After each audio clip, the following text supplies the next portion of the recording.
Hello, I'm Jong. I'm an associate editor with Business History. Go out and present. Present your paper at least 3 times before you submit so that you can get good feedback from your colleagues, from people at conferences, and also by presenting your paper at other universities. Do not use the word interesting. That's a forbidden word.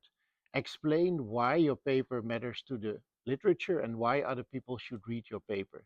Interesting in itself is not sufficient. Explain. Hi, I'm Sørensen, outgoing editor of Management and Organizational History.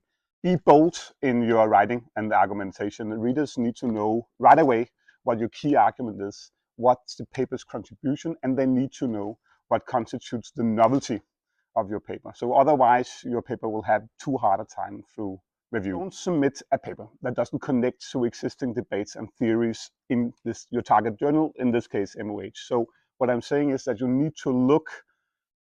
So what I'm saying is that it needs to look like a paper that was deliberately written to this specific journal. So take your time to familiarize yourself with the journal you're going to contribute to. That's always a good idea. Hi, I'm Sabine Pitteloud, co-editor-in-chief of the journal Entreprises et histoire. The thing that I will advise you to do is maybe to compartmentalize your research and think of different outlets in terms of a division of labor, and maybe also have in mind, do I want to tackle the national historiography, or do I aim to reach to an international audience, and maybe also decide with this respect. Don't take for granted that people are going to be familiar with your country, with your case study, with the company you are studying, because it really might be not the case. So we have all our own cultural backgrounds, and so it's always a good thing to imagine, if I was speaking to someone that is not from my country, what will he or she think about it? My name is Ramon. I am co-editor-in-chief of the Industrial History Review. It needs to have a research question, okay, and connected to that to try to cover a research gap as well, okay. So the research question, but also the research gap, and frame please the paper in the literature, okay. Hi, my name is Wong. I'm associate editor at Business History. Don't send in works in progress or underdeveloped papers. Make sure that you've given us a nice, clean, complete article that conforms to the formats and the standards and the citation formatting of the journal.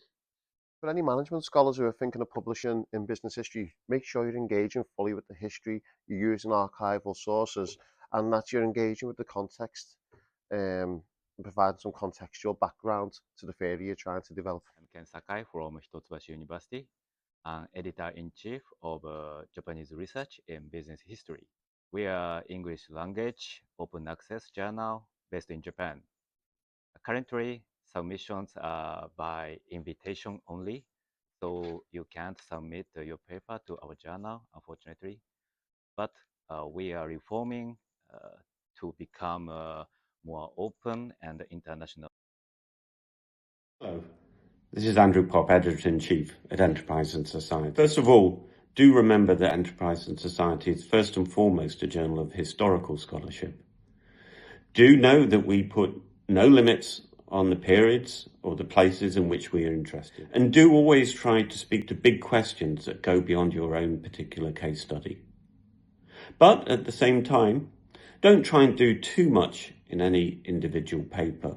Don't forget to try and follow the house style rules, even if you don't get them exactly right the first time round. And don't ever hesitate to write to either myself or one of our 4 associate editors.